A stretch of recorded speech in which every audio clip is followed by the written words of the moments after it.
Bonjour à tous et bienvenue aujourd'hui pour un nouveau Confess vidéo. Je suis l'Ange Noshi, on se retrouve aujourd'hui pour le Confess vidéo du jour 24 au jour 27.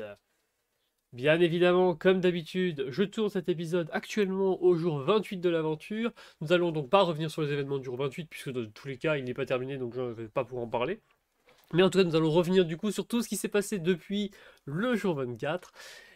Et il s'en est passé des choses puisque, comme vous le voyez dans le, comme vous voyez dans le sommaire, nous sommes en 5 parties toutes plus intéressantes les unes que les autres. En première partie, la réunification, OMG. En deuxième partie, nous en parlerons de l'épreuve à la vôtre. Nous continuerons avec Sauver Tislin. En quatrième partie, le conseil Crimson Raven, qui est, vous l'avez compris, le nom de l'équipe réunifiée.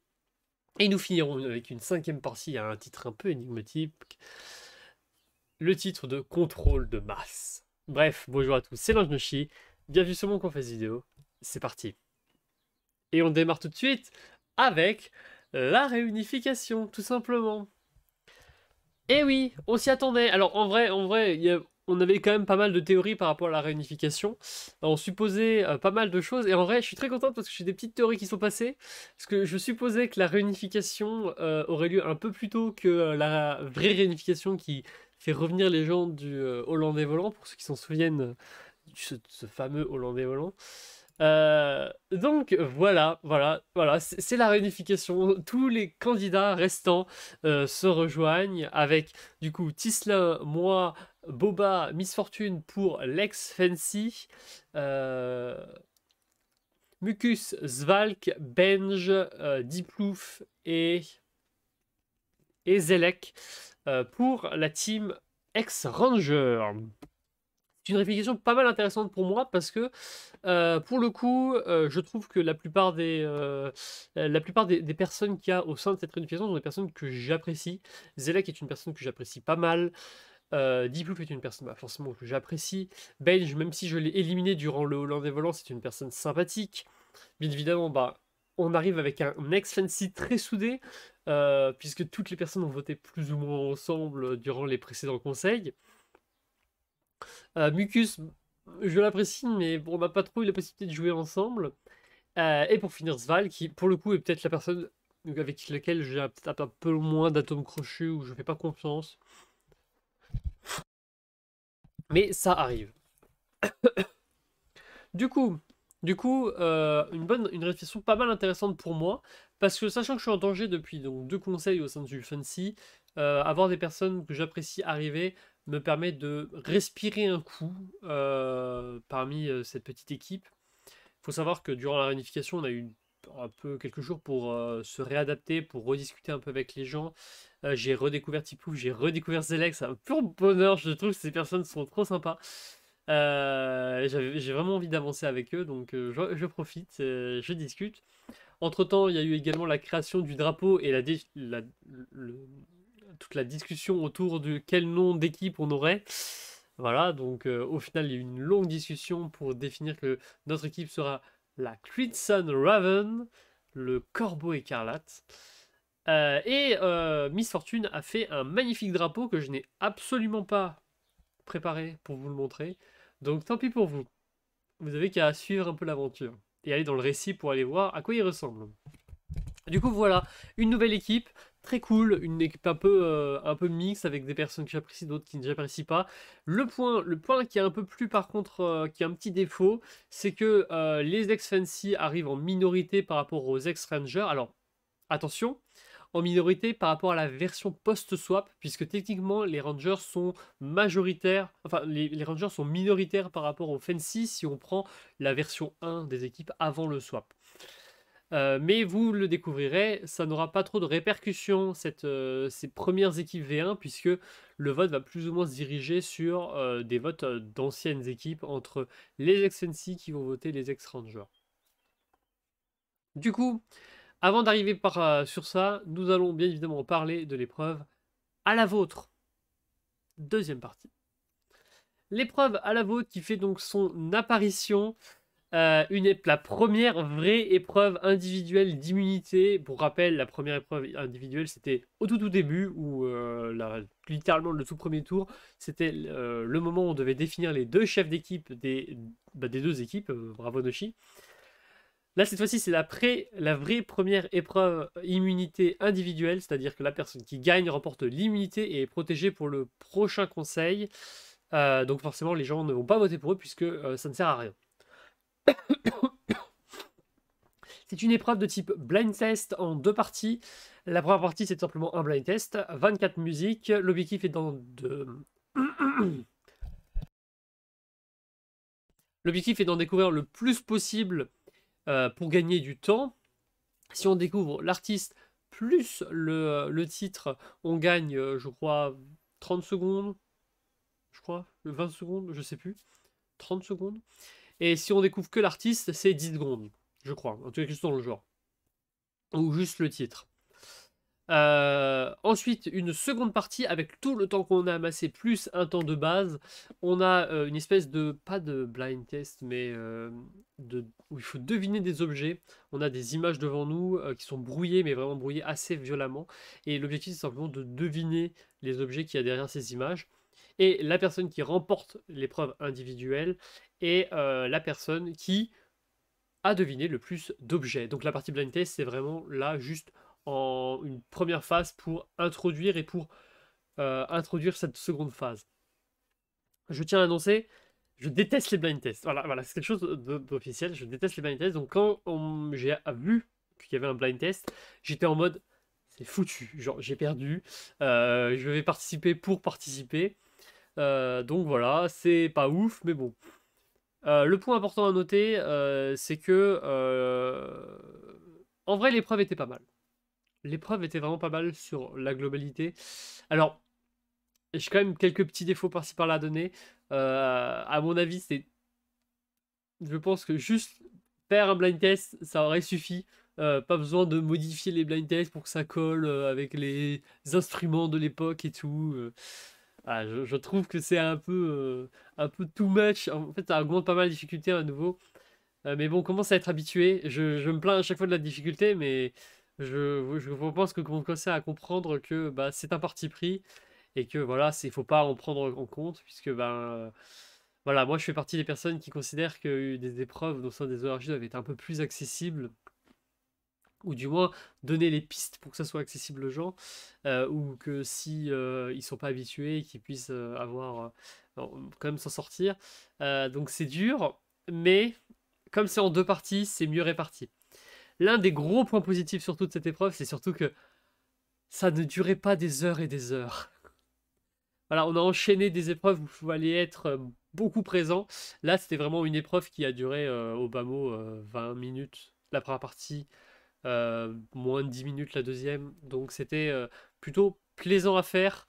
Voilà, il en faut plus souvent des épreuves comme ça et c'était cool à faire. Voilà, vraiment une bonne épreuve.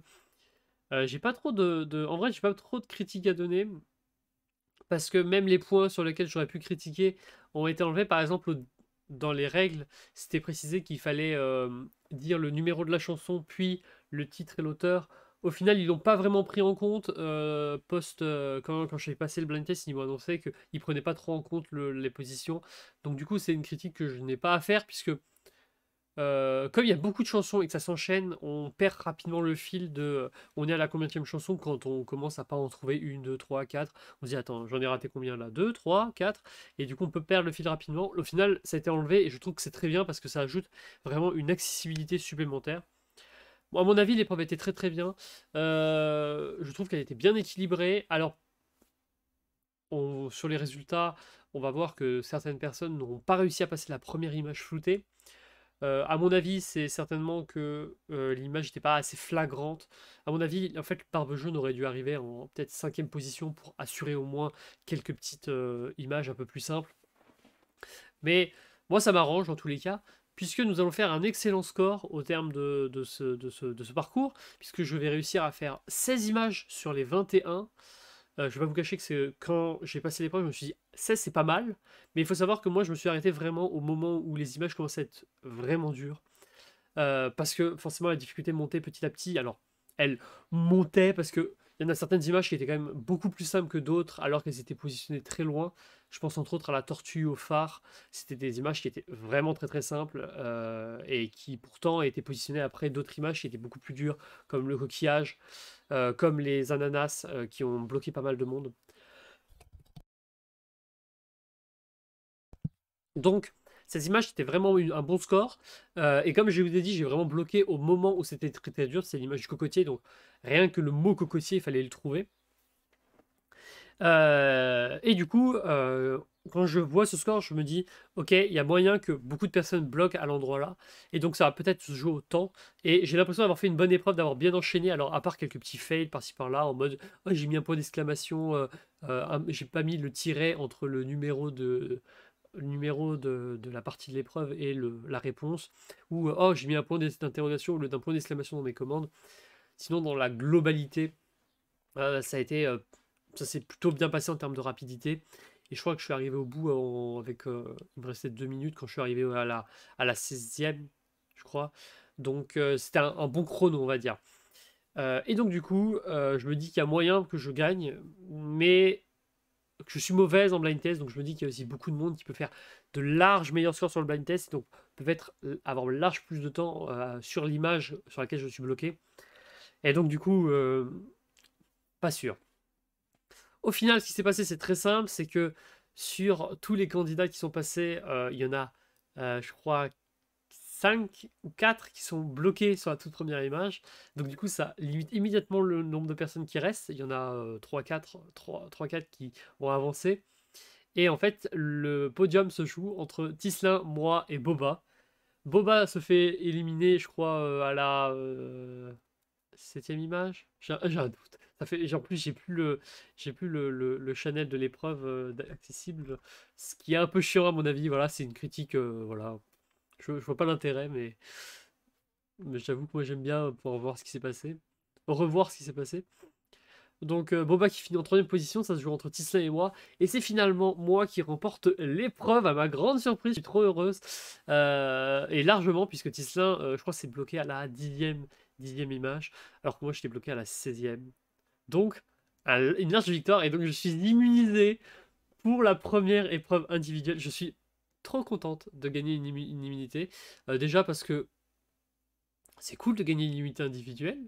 Mais surtout parce que c'est la première et c'est un petit goût personnel un peu cool, sachant que ça fait 2 tours que je suis bloqué, que je suis pas mal visé. Là, avoir la non-pression du conseil, ça fait trop, trop, trop plaisir. Voilà. Et du coup, forcément, le conseil est annoncé. Qui va sortir? 3e partie, sauver Tislin, puisque vous l'avez compris, Tislin est visé durant ce conseil. Et là, du coup, tout le paradoxe, si j'avais laissé la victoire à Tislin, qu'est-ce qui serait passé lors du conseil? Ça, c'est une très bonne question que je ne suis incapable de réponse. Je pense sincèrement que ça serait moi qui aurais été visé. Je pense sincèrement que c'est moi qui aurais été visé si on partait en conseil avec Tislin immunisé. Donc, je suis complètement très content, je suis très bien, je me dis, ouais, heureusement que j'ai gagné une immunité. Mais il faut quand même sauver Tislin qui est un allié. Ça fait 2 tours qu'on le travaille au corps avec Boba et Miss Fortune pour l'avoir avec nous en alliance. Donc maintenant il faut le conserver et du coup il faut le sauver. Le problème c'est que du coup toutes les rangers vont décider de viser Tislin et comme vous l'avez compris lorsque je vous l'ai expliqué dans la partie 1, ils sont 5 et nous on est 4. Du coup il faut récupérer un vote quelconque, mais en récupérer un, voire deux, voire faire une immunité, mais en tout cas récupérer des votes pour que Tislin soit sauvé. Le problème, c'est que contrairement à l'élimination de Thiago, où par exemple on pouvait forcer une personne à voter sur quelqu'un d'autre afin de prendre l'avantage, là si ça arrivait, ça crée juste une égalité, puisque à 5 contre 4, 5 contre 4, vous voyez, si par exemple on décide que un tel on le fait voter sur quelqu'un d'autre, et ben on est en 4 contre 4 et du coup ça ne sert à rien. Là on est vraiment dans l'obligation de récupérer un vote avec nous afin que le 5 contre 4 passe à 4 contre 5. C'est dur, c'est très très dur, surtout que ben, forcément Tislin est pas la personne la plus active et pas la personne qui sociale le plus. Et donc, du coup, forcément, il n'est pas du tout apprécié par la plupart. Et surtout, on apprendra un peu plus tard que des personnes n'ont pas fait l'effort aussi de discuter pour maintenir ce vote contre Tisselin. Donc, le plan est très simple, avec Boba, Miss Fortune, et bien évidemment Tisselin, c'est tenter de récupérer soit Mucus, soit Svalk, puisqu'ils font partie de la première version de Fancy, la version avant le swap. Euh, donc c'est peut-être des gens qui sont plus facilement récupérables avec nous et qui pourraient potentiellement plus facilement voter sur quelqu'un.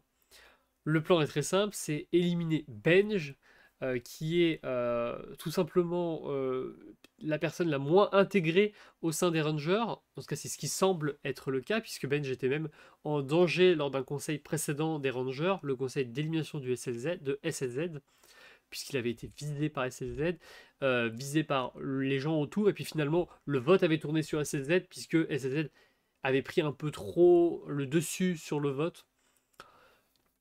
Donc du coup, Benj est une cible plus ou moins facile entre les rangers, mais il faut pour autant tourner sur des gens. Et durant 3 jours, durant 3 2 jours, j'ai forcé avec des gens, mais ma situation est délicate, c'est que moi j'ai la possibilité de forcer avec mon idol, j'allais dire, mon totem d'immunité, mon corsaire, enfin non, mon tricorne d'immunité. Euh, du coup, j'ai la possibilité de forcer, mais il faut pas non plus que je force trop pour paraître trop stratégique malgré mon immunité. C'est ça l'ambiguïté de cette situation. Du coup, je vais forcer pendant tout le long afin de potentiellement attirer les votes sur Tisselin. Et petit à petit, un plan pourrait potentiellement apparaître, un plan où on utiliserait une idole sur Tisselin pour le sauver. Et du coup, éliminer Benj. Quatrième partie, le conseil Crimson Raven.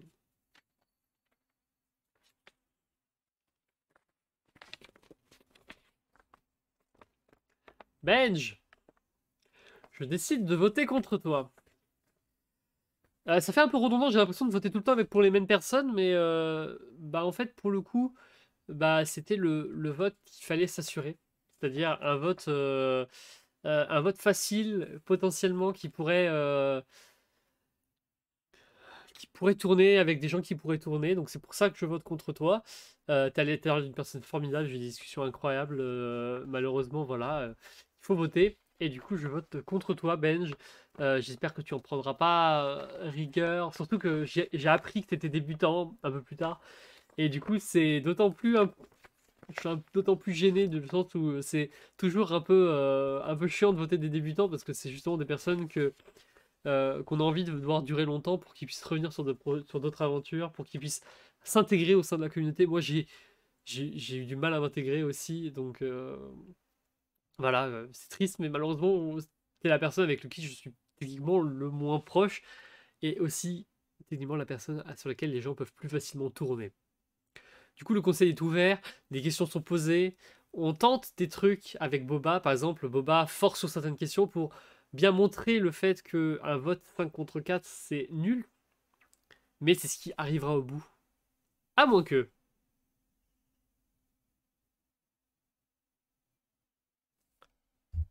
Le dépouillement a lieu.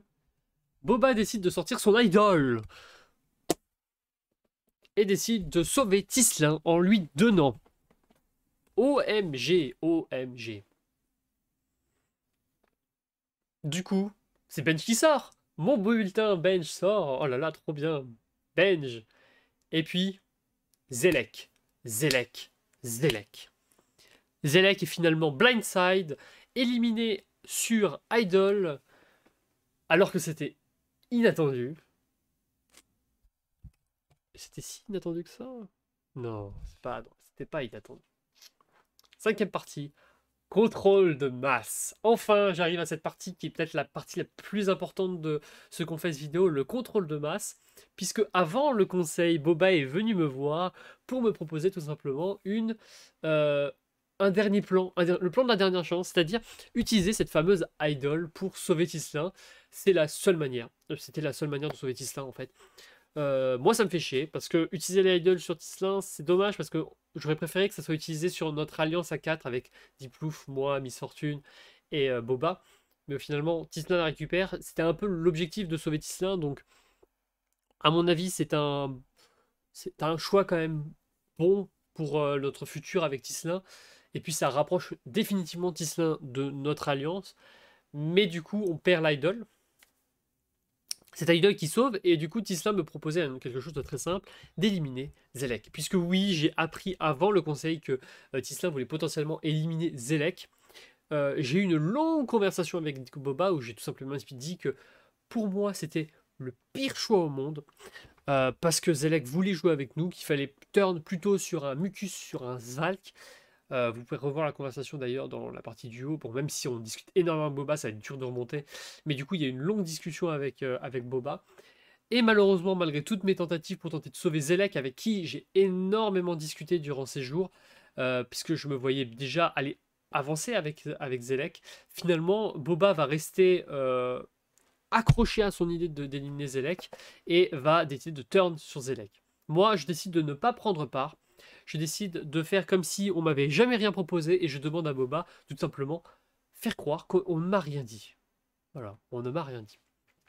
C'est un plan ultra serré parce qu'il suffit que Boba me trahisse pour annoncer oh, Noshi savait pour Zelek MDR et je me reprends une target de malade puisque tout le monde me fait confiance à présent.